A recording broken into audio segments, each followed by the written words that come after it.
Ask yourself this. The most dangerous sign in Carl Jung's psychology is not depression nor fear. It is the moment you feel absolutely certain. When certainty shuts like a steel door, the mind stops listening. And in that silence, an ancient force slips in wearing the face of a savior, a judge, or a wise sage, speaking with your voice, moving through your hands, making choices for you. Sound familiar? This is not just a logical mistake. It is the ego inflated by archetypal energy, turning every response from life into an enemy. You've seen it in family arguments where each word is just fuel for an old fire. You've felt it at work when the rescuer role leaves you exhausted but still convinced you're noble. You've tasted it in spirituality when the sense of I am awakened quietly becomes another mask. Jung called this the moment when the ego is pulled into the orbit of an archetype, a magnetic, invisible field of power. Its signs are subtle: the loss of humor, an allergy to criticism, obsession with right and wrong as destiny, and a haunting sense of mission that drives you to speak or live on behalf of others. In these moments, the shadow, the rejected parts of yourself, puts on the mask of others, making you see the villains everywhere but within. The more certain you are, the further you drift from your own center. The more sacred your idea feels, the harsher you become toward the person in front of you. But you are not a bad person. You are simply holding a sword too heavy for your hand. The danger is this: an inflated ego no longer self-corrects. It cannot hear the quiet voice of dreams, nor notice the warning signs, repeated images of locked basements, cracked mirrors, or wild eyes glowing in the night. And life, as life always does, will step in, bending, breaking, and redirecting an abrupt reversal that throws you from pride into exhaustion. If you've ever woken up empty after a streak of being so right, you've already tasted its aftershock. So the task is not to destroy this power, but to place it in the right vessel. Name it. This is archetypal energy. It is not the whole of me. Bring it back into dialogue instead of letting it monologue. Transform its force into service, something small, humble, grounded, cooking dinner, making an apology call, taking a walk without devices. You'll feel your breath soften, the blurred boundary between me and my mission begin to dissolve like mist in morning light. And if you are living in America amid speed competition and polarization, this message is not meant to scare you. It is an invitation to return to center, where humor returns, curiosity reopens, and the heart grows wide enough to hold both right and wrong, both strength and fragility. In the next few minutes, we'll go straight to the core: how to recognize the early signs of this dangerous inflation in love work and the spiritual journey, how the shadow uses moral certainty to trick you, why anima or animus can seize control when you're weary, and a simple 3-step ritual to release the pressure, safely bringing you back into your own orbit. As you listen, notice where you pause. Those moments don't condemn you. They simply point to where you're being called home. The most dangerous moment in Jungian psychology is not the obvious breakdowns. Crisis tears collapse. It hides in the intoxicating instant when the ego is flooded with certainty. I understand everything. I am right. I see through it all. It feels like some ancient current has plugged into your veins, lighting up every thought as if it were truth itself. Jung called this psychic inflation, the moment when the ego mistakenly identifies with an archetype, borrowing the power of a collective symbol and mistaking it for its own. Suddenly, you're not just doing your job, you're saving. You're not just sharing an opinion, you're judging. You're not just telling your story, you're enlightening. And in that very moment, the ability to self-correct, to hear life's subtle whispers, shuts down. You can see it in ordinary, very American scenes. In Malvern 29, a product lead at a startup in Austin. After a leadership workshop, she feels she's found her mission. The next day, she resets the process, the goals, and the people. She talks endlessly about vision and optimization, but laughs less and stops asking questions. Feedback sounds to her like lack of passion. The energy of the pioneer is bright, magnetic, but without a container discipline, breathing time to test it, becomes a storm that blows away her teammates and eventually herself. 3 months later, Emma is burned out. The project stalled, the team shattered. Her feeling of being the chosen one crashes into the despair of being no one. Or David, 41, leading a Bible study group at a church in Ohio. A genuine spiritual experience once saved him, and he is grateful. But soon he carries the voice of the wise man even into family dinners. His tired wife becomes lacking faith. His son's interest in art becomes straying from the path. When truth shrinks into a moral hammer, everything in front of you turns into a nail. David isn't a bad man. He's just letting an archetype, the preacher, drive the car. The mask of salvation fits tightly over his hidden fear that if he's not absolutely righteous, he'll fall back into the dark. Or Maya, after a 10-day meditation retreat in California, declares, "I am awakened." She posts video after video talking about high energy, frequencies, light. But her roommate notices she's more irritable, skips chores, ignores apologies. "I'm protecting my vibration." Maya says, blind to the fact that real love shows up in small daily tasks. When the archetype of the enlightened one floats too far from the ground, compassion turns into performance and intimacy withers. The danger of inflation is not just that it wounds others, it disconnects you from yourself. The signals that guide us back to balance grow dim. Humor disappears. You can't laugh at yourself anymore. Curiosity closes you. Only seek confirming evidence, and every piece of feedback feels like an attack. Even the body speaks, jaw-tight, shoulders raised, chest thrust forward as if going into battle. Dreams repeat their warnings, locked basements, cracked mirrors, eclipsed skies, or a black dog watching you with sad, steady eyes. It's the psyche's telegram. You're channeling 10,000 volts into a 60-watt bulb. Why do we fall into this so easily? Because inflation gives the ego three things it craves. Clarity, a sense of meaning and escape from insecurity. In a culture like America, built on performance and self-reliance, where children are raised on dream big and be number one, any flicker of ideal can become a blinding headlight. Archetypes are mighty rivers, and we jump in before learning how to swim. Strangely, the moment we feel most certain is also when we're most fragile. One piece of criticism, one online comment, one small failure, and the pendulum swings violently. From the peak of pride, we tumble straight into the valley of self-doubt. Jung called this the enantiodromia, the reversal of extremes. Look closely at the micro moments of daily life, because that's where it all plays out. A content creator starts seeing herself as the voice of a generation. And the next video is no longer a piece of art, it's a world-saving message. The mysterious spark fades. The audience senses the pressure, even if the words sound beautiful. A community activist in Seattle begins treating every disagreement as a moral trial. Friends quietly step back. A young man in Miami picks up new psychology terms and wields them like scalpels on his partner. "You're gaslighting me," he insists, when in truth he's terrified of losing control.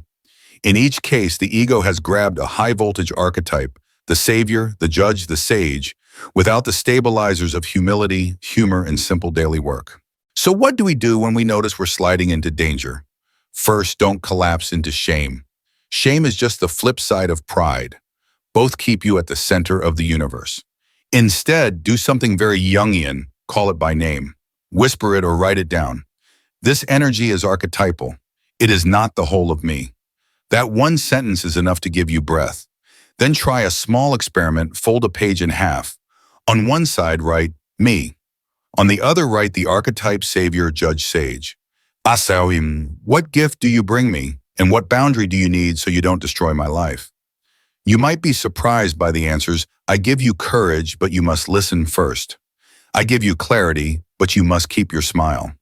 I give you meaning, but you must wash the dishes right now. Ground yourself with a tangible act. It could be sending an apology email for yesterday's tone, a 1-hour walk without your phone, cooking dinner and washing up fully, or a conversation where you only ask and listen.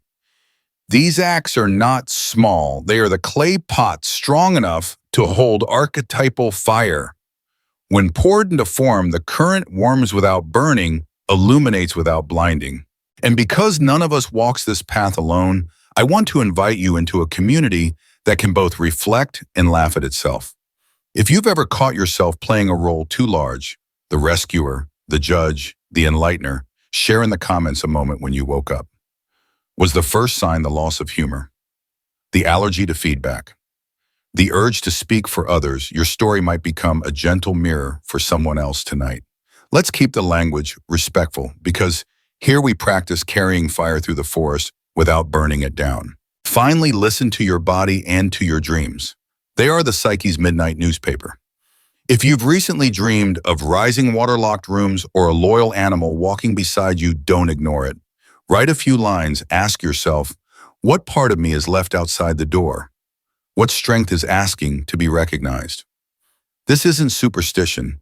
It's the ancient language of the mind, calling you back to center, where the ego no longer needs to be God, only a human being growing into wholeness. Next, we'll cross a fragile but steady bridge. Why the shadow of the parts we deny is the hidden source of inflation. You'll see how moral certainty often comes from one clever trick of the unconscious projection. When we cast our darkness onto others, we feel pure and powerful, but in truth, the storm is building. Stay with me. We'll uncover the early signs of projection in love work and digital life so we don't pay with what we hold most dear. If expansion is the wave, then projection is the wind. It blows invisibly, yet you see the water rise. Projection happens when the parts of ourselves we refuse to accept anger. We were taught as bad needs labeled as weak ambition, feared even tenderness. We once felt ashamed of or pushed into the unconscious and stuck onto others like labels. From that moment, the world becomes a giant mirror. Everywhere we look, we see what we cannot bear to see within ourselves. And because this mirror magnifies the feeling of I'm right swells like a full moon. Jung warned us the shadow does not vanish when denied. It simply changes form, wearing the mask of a neighbor, a colleague, a lover, anyone who touches the wound we haven't named. Everyday American life is a perfect stage for projection. Fast pace, noisy social media, a culture of achievement. In Brooklyn Amber, a 34-year-old designer posts, I'm always held back by controlling people. At work, when her boss gives feedback on deadlines, she hears it as commands. When her partner suggests she sleep earlier, she hears oppression. She paints her world full of controllers, not realizing that the very energy of structure and boundaries, a healthy, positive masculine force, was exiled to her shadow growing up in an authoritarian home. Because she cannot say I need order, she sees order in others and hates them for daring to need it. The liberating question becomes, what if the controller is the very part of me I secretly long for but cannot admit? In Seattle, a group of friends debates politics over dinner. Mark, 38, slams the table. Only immoral people would think like that. He feels fueled by the fire of justice. Yet if we look closer, his justice is missing one ingredient: personal history. He grew up in a house where lies were daily bread. So any opposing idea triggers his fear of being deceived. Instead of saying, your view scares me, he casts the other as immoral. Moral certainty becomes shining armor. Wearing it, he feels powerful instantly. But the cost is high. He no longer touches the real person in front of him. He is only fighting his own shadow on the wall. In love, projection is subtler. In Austen, Lily falls quickly for a man she calls a genius. She pours onto him all the qualities she hasn't allowed herself to live: boldness, passion, creativity. By month 3, the genius turns into an irresponsible man, and Lily is devastated. This is the golden shadow when we project our brightest parts onto others. We idolize them, and then taste bitterness when they hand us back their ordinary humanity. Lily doesn't see the obvious. She herself is the source of the courage awakened. He was only the screen for her light for a while. In Denver, whenever Tom's wife is upset, he says, "You're manipulating me." A fresh psychological buzzword becomes a blade. Tom forgets to check within his childhood. Fear of abandonment makes him read every expression of his wife as a threat.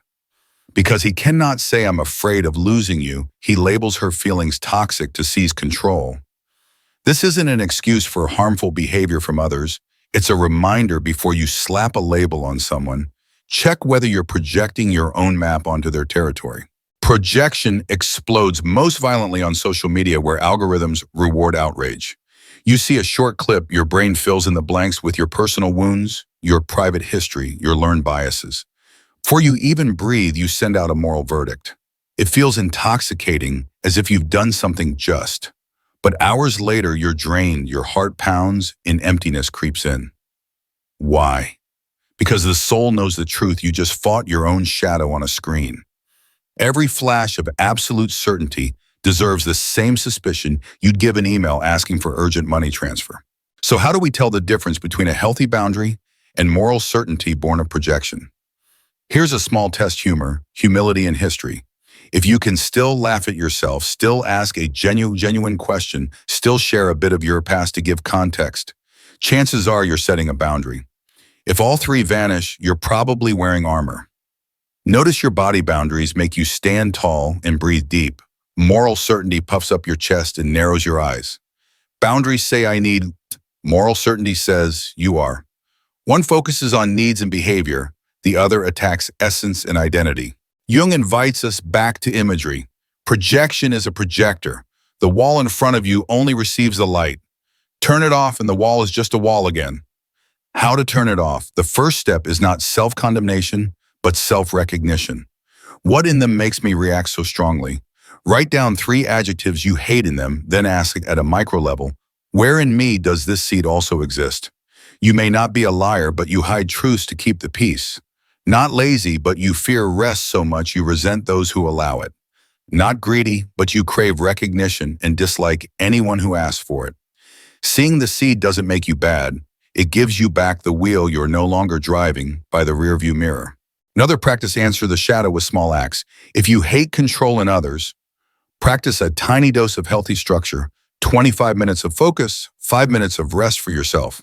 If you hate laziness, lie down for 10 minutes and let your body rest without excuses. If you hate bragging, try sharing a small achievement of your own in a neutral tone. When you give the shadow what it asks at a micro level within yourself, the urge to label others quiets like the sea, calming when the wind shifts. And I invite you to join a community of radical kindness. In the comments, share a moment when you were 100% certain about someone's fault, only to realize later you had missed something. Don't write to shame yourself. Write as if leaving breadcrumbs for others. What path brought you back to truth? Was it an extra question, a pause, a memory that unlocked the story? Layered together, these stories become a shared map, not to judge, but to guide us back to center. Dreams too send signals. If you dream of a double appearing everywhere, or a masked party, or a scene eclipsed by shadow, ask, what are you trying to show me outside the frame? Sketch one detail the next morning, the mask, the dark rim, the side road you ignored, and sit quietly for 3 minutes. Don't analyze too soon. Let the image speak its wordless language. Often a single pencil stroke is enough for the projector to fall silent. None of this is meant to paralyze you with self-doubt. On the contrary, it makes your assertiveness cleaner, rooted in kindness, bounded by truth, open to new data. When you catch projection in the very moment it arises, when the story in your head suddenly turns black and white, you save friendships, you preserve your work, and above all, you protect the soft heart where our humanity meets. And right after this, we'll step into an even deeper forest. Why in moments of exhaustion or loneliness, the anima and animus, the inner lover, take the wheel and distort our love, our creativity, our will. If projection is the projector, then animus is the film you've watched so many times that you forget other movies exist. In the next part, we'll see how the inner feminine turns into romantic illusions, how the inner masculine hardens into commands, and how they can finally sit at the same table, water and mountain meeting, becoming a river with strong banks. Stay with me. We're about to change the real for one closer to your heart's truth.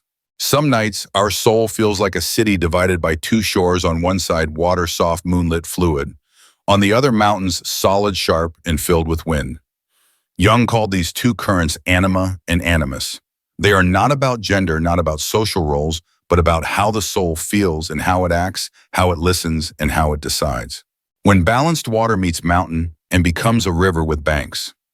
When unbalanced, one side takes control, we either drift in endless emotion with no boundaries or freeze in rigid commands with no heart. The danger begins the moment the ego falls in love with the power of one side and believes that is its only true identity. Take Ethan in New York, an indie musician surviving on small bar gigs. Ethan loves beauty. He writes music like pouring moonlight into glass. When his anima, the water within, is honored, he's deep, gentle, and attentive both to himself and to his partner. But under the pressure to make it big, his anima swelled into a fog of charm and escape. He used intuition to avoid commitments, inspiration to dodge responsibility. Love must be natural to escape learning how to apologize.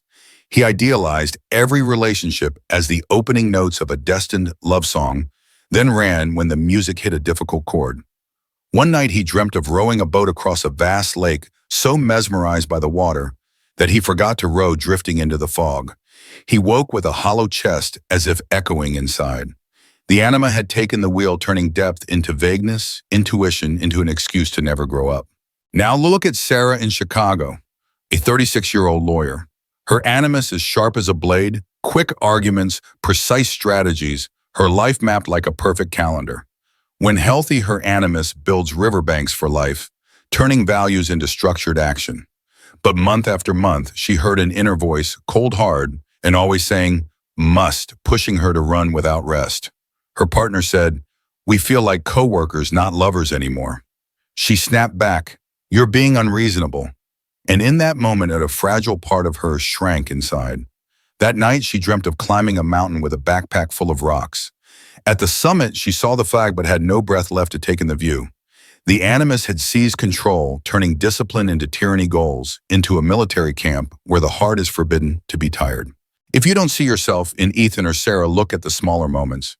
You write an apology email, then delete it because maybe it's not necessary. That might be animus choking tenderness. You delay a hard conversation because I'm not in the right emotional space. That could be anima postponing responsibility. You say yes to another project and call it service. But really it's to avoid loneliness. Tonight, animus is using action to escape feeling. Or you send an overly romantic midnight text and cringe the next morning. Anima just poured too much water into a fragile cup. The question is always simple. Am I missing water or missing bank? Jung hinted at something subtle. Anima and animus don't want to be exiled. They want to be married, a silent wedding between feeling and doing, between listening and answering. When ignored, they climb into the driver's seat from the unconscious. When invited into dialogue, they hand back the wheel to the mature self.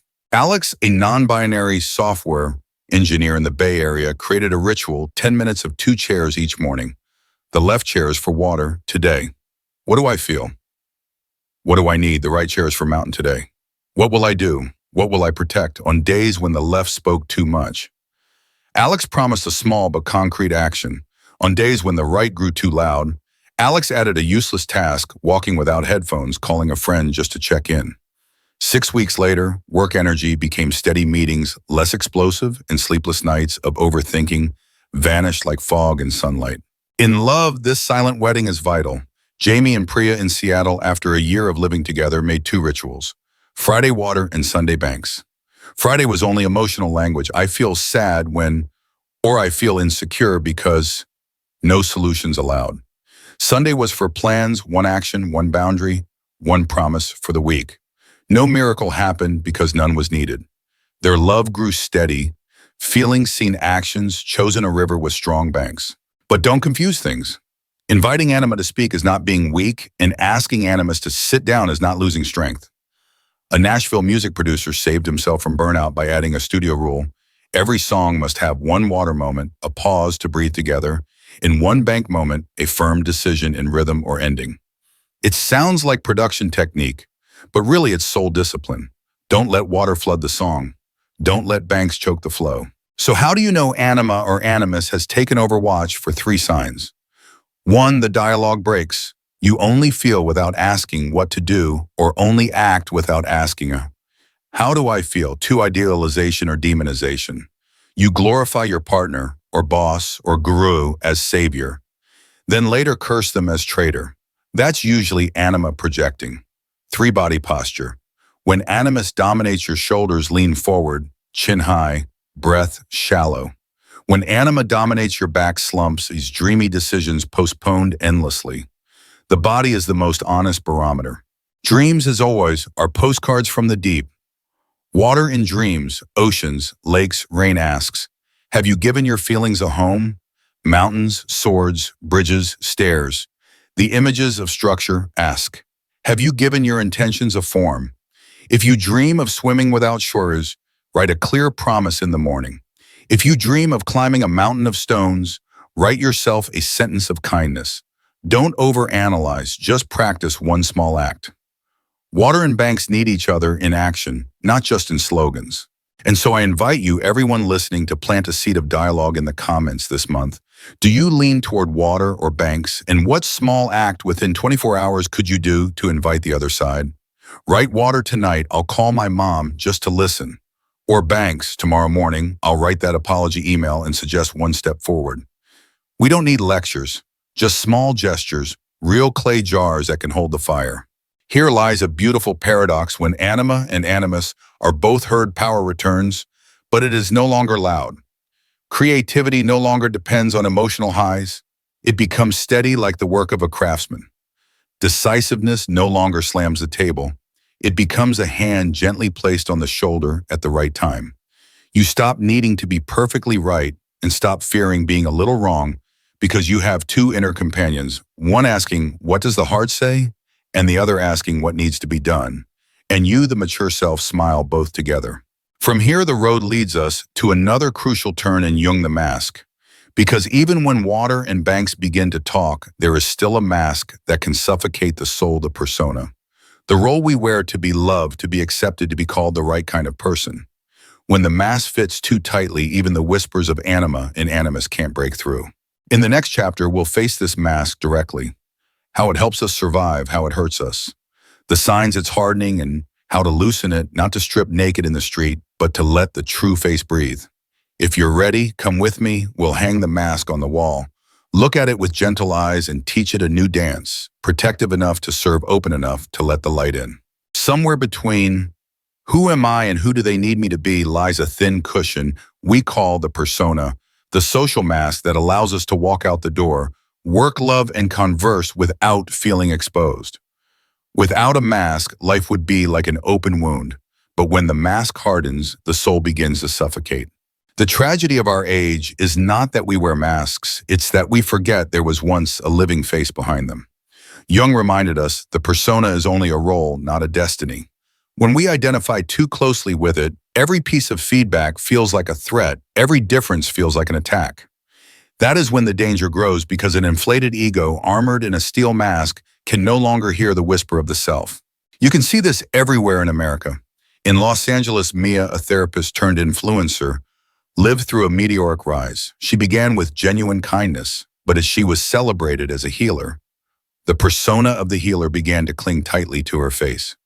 One evening when a close friend said, "Sometimes you sound like you're reading a script," Mia became defensive. Suddenly, the friend turned into a negative person in need of detox. Weeks later, one of her videos stirred controversy. She responded with a long, rigid statement in a moralizing tone. If you listen closely, you could hear a heartbeat of fear, the fear of being seen as ordinary, tired, clumsy, sometimes wrong. Her persona had hardened like plaster. A smile cracked it, a tear cracked it. In Houston, Carlos, a construction manager, was the reliable man.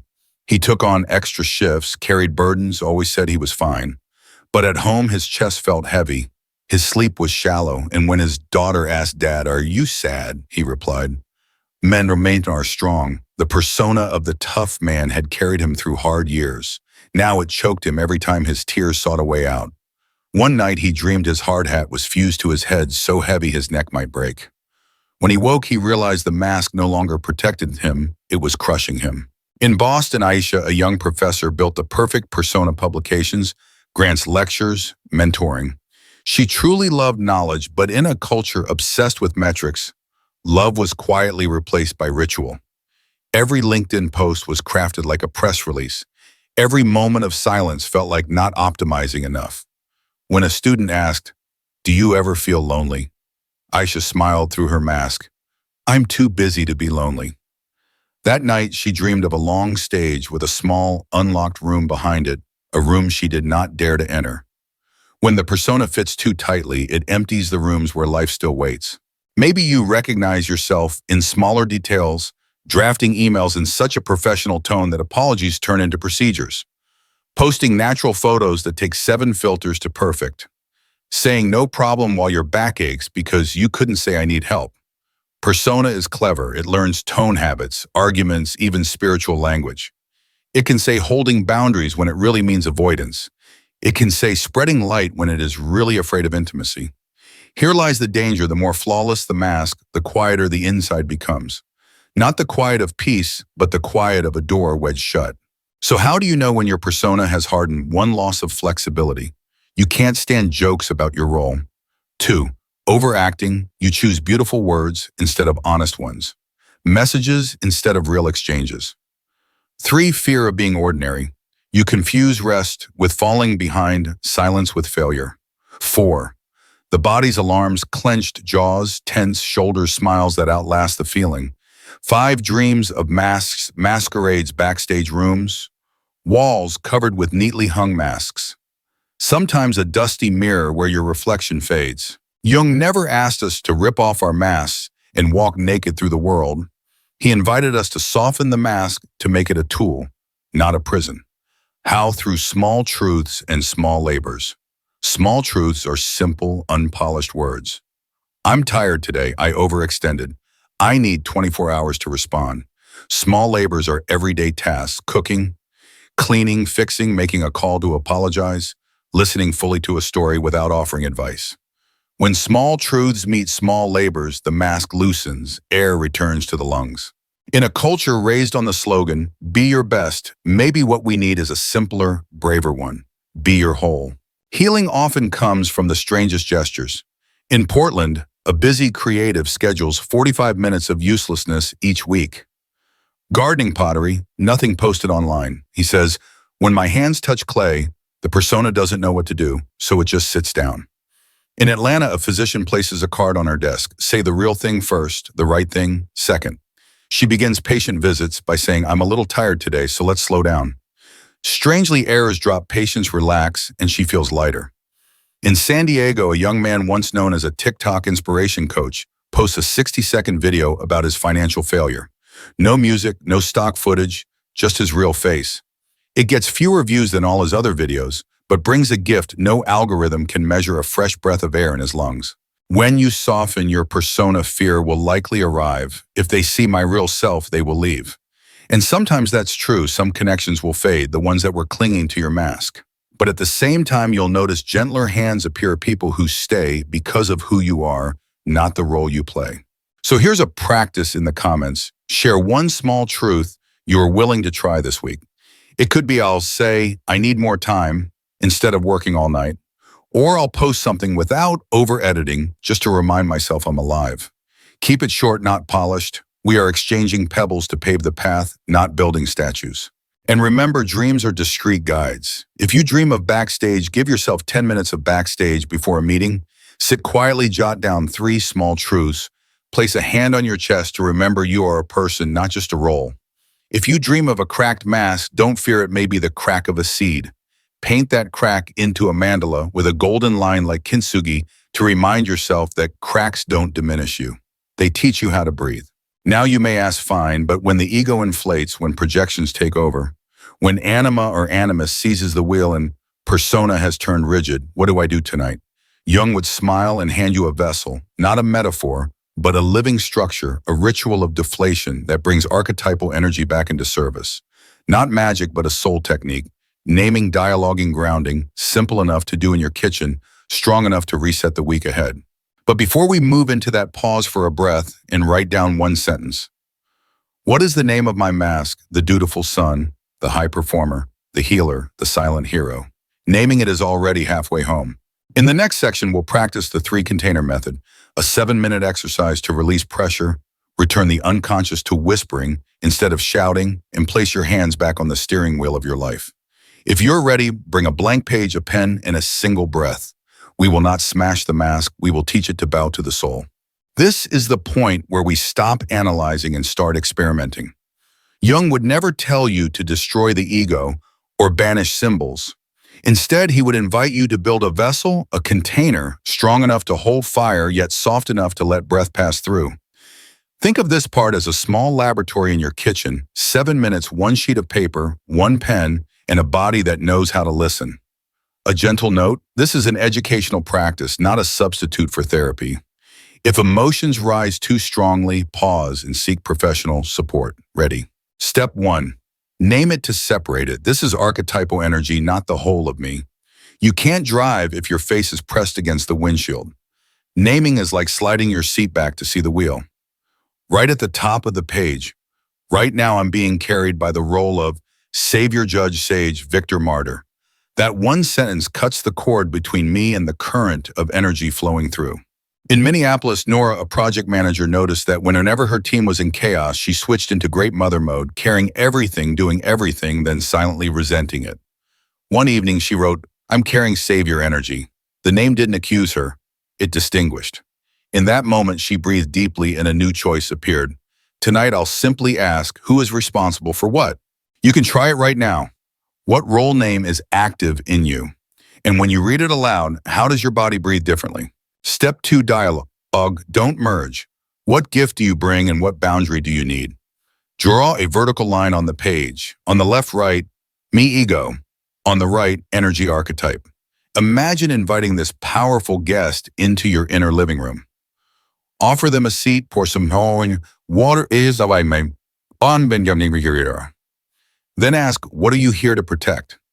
What good do you want from me? And follow with, if there's no container, what will you destroy? In Austin, a content creator realized his sage energy appeared whenever he went live. Dialogue revealed its gift was clarity and vision, but it required 2 boundaries. 10 minutes of silence before speaking and never speaking for someone else's experience. In Detroit, a mother of 3 found her warrior came to guard her family, but needed boundaries, at least 7 hours of sleep, and no major decisions when hungry. Write down at least 3 answers from your guest gift risk boundary. Don't rush to analyze. Just write them exactly as they come. Your inner life has its own wisdom, speaking in short, unpolished sentences. Step 3, ground it with small, repeated actions. Fire needs a hearth. Insight without embodiment evaporates like smoke. Choose 3 small actions within the next 24 hours, each from a different ground. For the body, drink a warm glass of water before answering a tense email. Take a 15-minute walk without headphones. Lie down and breathe 3 rounds of 4-7-8. In Phoenix, Daniel, often taken over by the judge, found that just walking around the block after meetings calmed his inner critic like dust settling after rain. For relationships, send a message. Sorry for my tone, yesterday I was defensive. Or thank you for your direct feedback, I'll reflect on it. In Raleigh, Kim sent 2 such lines to a coworker and felt the door of dialogue reopen, as simple as turning a doorknob. For intention, block, set 25 minutes. For one task that serves a value you care about, writing a paragraph, clearing 1 drawer, submitting a form. In Denver, Tomas, prone to floating in inspiration, framed 25 minutes every morning for raw writing. 3 weeks later, his first draft quietly appeared. To give the container shape, draw a simple mandala, a circle with 1 word at the center, symbolizing the gift, clarity, warmth, courage. Place it on your desk. Whenever you feel yourself swelling, place your hand on the circle and whisper the gift and its boundary. We Americans are used to checklists.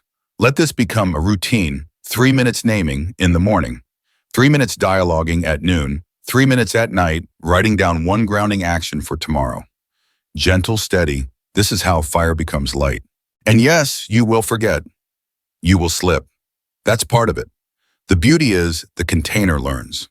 In San Jose, Leah, a software engineer, noticed her controller grew stronger in stressful weeks. She added a new boundary. No Slack replies after 9 p.m. The first 3 nights were restless. By the 4th, she slept through. In New Orleans, a music teacher added a 10-minute instrumental playlist before class. Her heartbeat slowed, and so did her students. Think of your container like a product you ship in sprints every week, a 10-minute retrospective. What worked? What was too much? What can be adjusted? But a vessel is not complete without community. I invite you to share in the comments below 1 gift you've discovered in the energy rising within you, and 1 boundary you're ready to test in the next 24 hours. Keep it short, honest, simple. Together, these small sentences will form a safety map, not to control each other, but to remind each other to breathe. Dreams, too, will fuel the vessel. When you dream, spend 90 seconds in the morning writing down 3 keywords in 1 small action. Dream of muddy water. Action, drink water. Write 3 lines starting with I feel. Dream of a broken bridge. Action, make a long postponed phone call. Dream of a masquerade. Action. Tell 1 small truth today. We don't decode dreams to win a game. We translate them into steps. Will this change the chaotic world out there? Not like a magic switch, but it shifts your orbit. And when many people shift, judging less quickly, listening more deeply, apologizing sooner, the community itself transforms. In Boise, a team of 12 adopted the 3 minutes naming roles before meetings, 3 minutes of silence after, to name boundaries, 3 specific thank yous each week.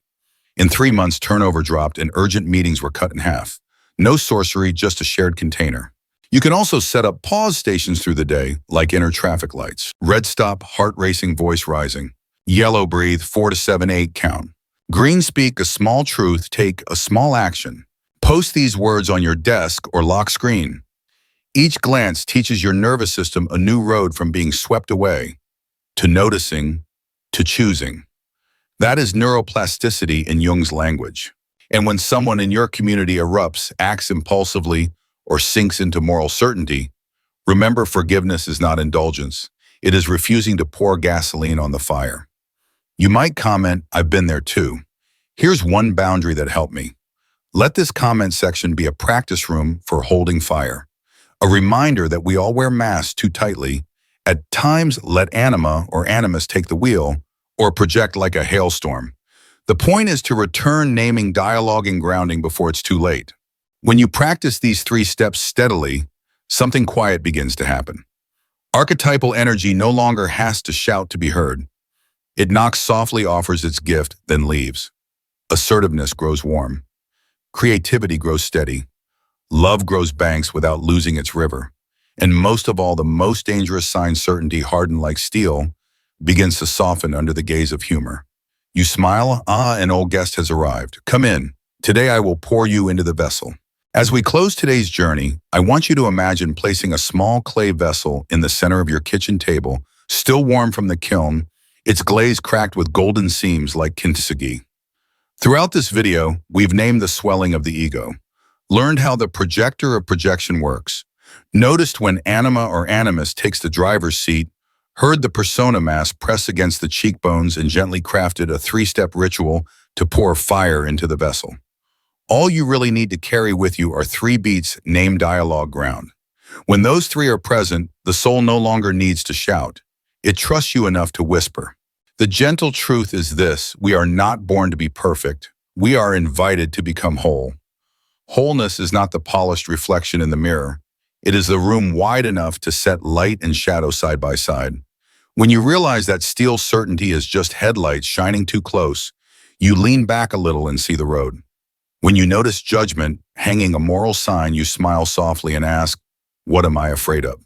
When your inner water overflows or your inner mountain turns rigid, you give each a chair so the water can speak what it sees and the mountain can guard what it must. When the mass tightens, you offer one small truth and one small labor, like opening a window so the room can breathe. These gestures are so ordinary that algorithms can't measure them, and precisely because of that, they last. Life doesn't need us to perform, it needs us to be present. Of course, you'll have days when you slip back, a comment online makes your chest tighten, a meeting triggers the judge, a family call reopens an old wound. That's okay. A new map doesn't erase old terrain overnight. But every time you remember to pause, to breathe, to speak one small truth, to choose one small act, you shift your course a few degrees. A few degrees today, a few tomorrow, and one morning you realize you've stepped out of the storm, standing at the forest's edge.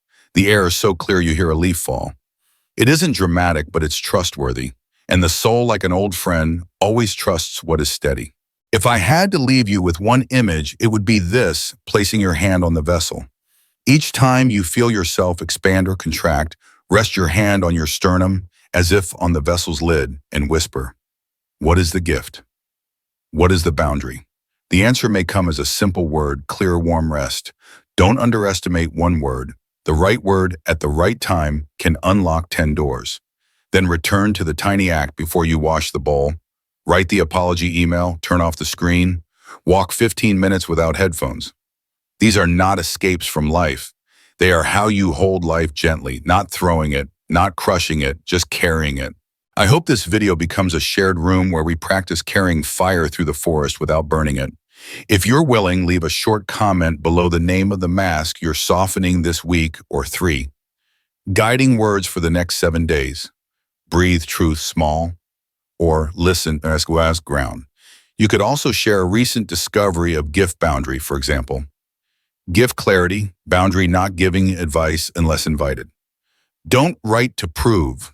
Write as if placing a bright stone on the roadside so someone after you can find their way home. These humble lines are what make a trustworthy community, not to excuse mistakes, but to remind us to return to center when lost. If you found in this video a quiet mirror, a deeper breath, or simply a reason to soften, I invite you to stay subscribed, ring the bell, and share this episode with someone who might need to place their hand on the vessel. Each week, we'll follow the threads Jung left behind, from shadow to gold, from love to boundaries, from dream symbols to waking decisions. In the next episode, I want to walk with you on the path of shadow to gold, how to transform painful touches into creative energy with edges. You can even vote in the comments which archetype should we explore next, the lover, the warrior, or the trickster, and why. Before you leave, take 10 seconds, close your eyes, and ask, what small truth will I speak today? What small act will I take? Then open your eyes and put that answer in your calendar, your reminder, or the palm of your hand. You don't need to wait for a revolution. Just pour another sip of light into the vessel before you. By tonight, when you place the vessel back on the table, you'll notice, though, the world outside is still loud in your room, the fire is steady. And from that steady flame, we will have many nights to sit together listening to quiet stories, smiling at the ego, and taking step after step toward a life deep enough to love and simple enough to live.